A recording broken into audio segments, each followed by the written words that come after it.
एक बात सोच के देखो कि तुम अचानक बैठे हो और तुम्हें पता चले कि एक प्लेन क्रैश हो गया। आज हम 3 सिचुएशंस को सोचेंगे और इसके बारे में डिटेल में बात करें कि ये जो प्लेन क्रैश हुआ है अहमदाबाद वाला, इसमें क्या क्या सिचुएशंस लोगों को फेस करनी पड़ी होंगी। एक सिचुएशन ये है कि आप जहाज में बैठे हो और अचानक से आपका प्लेन टेक ऑफ करता है एंड वो लैंड हो जाता है और आपको अचानक से बोल दिया जाता है कि इंजन बंद हो गए। सोचिए वो जो 242 लोग अंदर बैठे होंगे, बच्चे होंगे या बड़े होंगे, उनके जहन में क्या चल रहा होगा। सोचो कि जो रिश्तेदार अपने रिश्तेदारों को प्लेन में बिठा कर गए होंगे और वो रिश्तेदार जो उनके आने का इंतजार कर रहे होंगे, उनके मन पे क्या बीती होगी जब उन्हें पता चला होगा कि प्लेन ने टेक ऑफ तो किया पर क्रैश लैंड कर गया। एक बार के लिए ये भी सोच के देख लेना, ये तो प्लेन के यात्री थे जिनके पर्सपेक्टिव से मैं बात कर रहा हूँ, लेकिन वो हॉस्टल जिसके ऊपर ये प्लेन लैंड हुआ,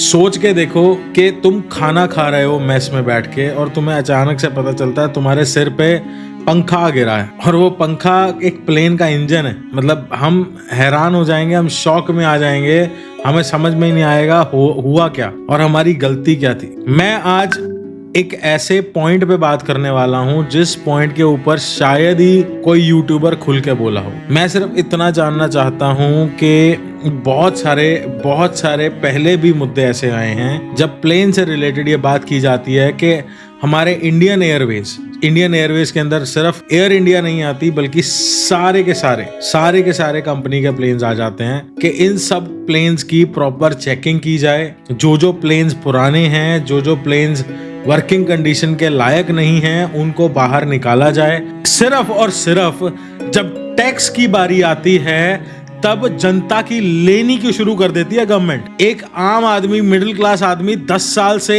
एक दिन ज्यादा भी अगर अपनी गाड़ी रख दे तो उसके ऊपर भारी भारी चालान लगा दिए जाते हैं। पर मैं सिर्फ ये जानना चाहता हूं कि ये जो प्लेन है इनकी मियाद कब खत्म होती है। इनके ऊपर 10 साल और 15 साल वाला रूल क्यों नहीं लगाया जाता। ये सरकार की माँ के पैसे के हैं। ये एयरवेज इंडस्ट्री सेफेस्ट इंडस्ट्री है आम जनता के लिए। क्या हमें ये समझना जरूरी नहीं है कि जहां पे एक आम आदमी को रियायत दी जा सके वहां दी जाए। क्या गाड़ियां जो 10 साल 15 साल बाद स्क्रैप करने के लिए गवर्नमेंट बोल देती है, एक आम आदमी जिसने बहुत मेहनत से वो गाड़ी संभाल के रखी होगी या कुछ भी होगा, उसका एक फिटनेस टेस्ट करा के नहीं चलने दिया जा सकता।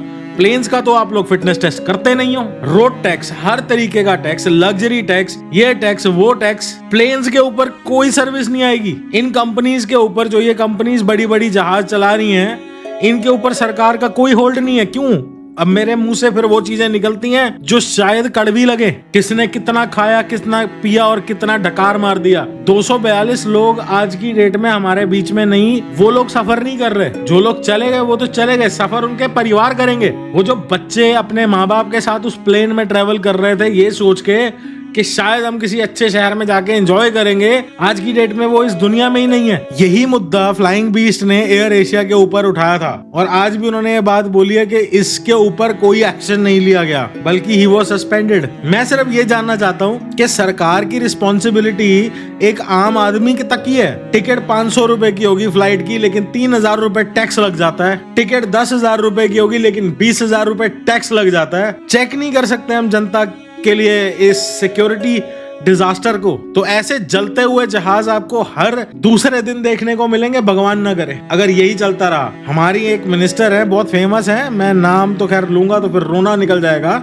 वो मिनिस्टर वो है जो आके बात बात पे टैक्स इंपोज कर देती हैं। हगने पे टैक्स, खाने पे टैक्स, मूतने पे टैक्स। बड़ी कंपनीज के ऊपर जोर नहीं चलता। मैं सिर्फ इतना जानना चाहता हूँ, बहुत सारे लोग ये बोल रहे हैं कि इसमें टर्की का हाथ है, पाकिस्तान का हाथ है। भाई हुआ इंडिया में है। It is a security disaster. एक सरकारी एयरलाइंस थी, चाहे उसको आज की डेट में टाटा मैनेज कर रहा है। फ्लाइट्स के ऊपर कोई पैरामीटर चेक नहीं है। गाड़ी में धुआं निकल गया तो आग लग जाती है पिछवाड़े में। 10 साल बाद यहाँ पे गाड़ी अलाउड नहीं है, 10 साल बाद वहां पे गाड़ी अलाउड नहीं है, जहाज अलाउड है। खैर मैं सिर्फ इतना कहना चाहता हूँ कि जो लोग अब इस दुनिया में नहीं है, मैं सिर्फ उनके परिवारों के लिए इतना ही बोल सकता हूँ कि हौसला रखे। शब्द ही नहीं है यार, टू बी वेरी ऑनेस्ट। उनको क्या ही बोल दोगे यार। मैं अभी देख रहा था एक लड़की जिनके फादर एक्सपायर हुए उस प्लेन क्रैश में, कहा जा रहा है उनको 2 करोड़ दिए जा रहे हैं, पता नहीं 1 करोड़ दिया जा रहा है। वो कहते 2 करोड़ मुझसे ले लो, मेरे पापा लौटा दो। है जवाब इस बात का? वो जो एक इंसान बच गया भगवान की दया से,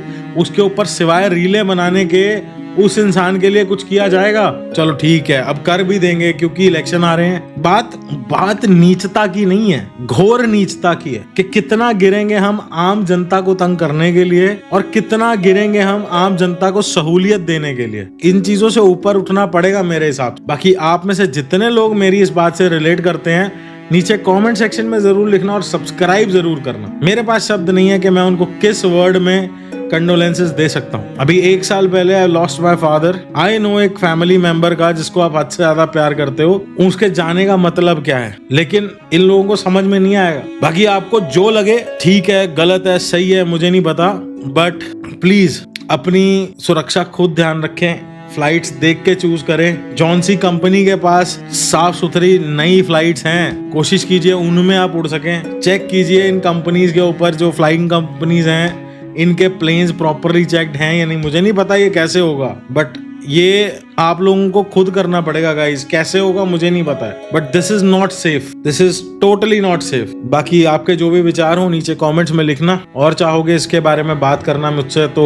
कर सकते हो कमेंट्स में बताना, तो मैं एक शायद वीडियो और लेकर आऊंगा, तुम्हारे सवालों के जवाब भी लाने की कोशिश करूंगा। मिलता हूँ अगली वीडियो में, और सॉरी गाइस, उन लोगों के लिए मन में से एक ही आवाज निकलती है, वो है ओम शांति। जय हिंद।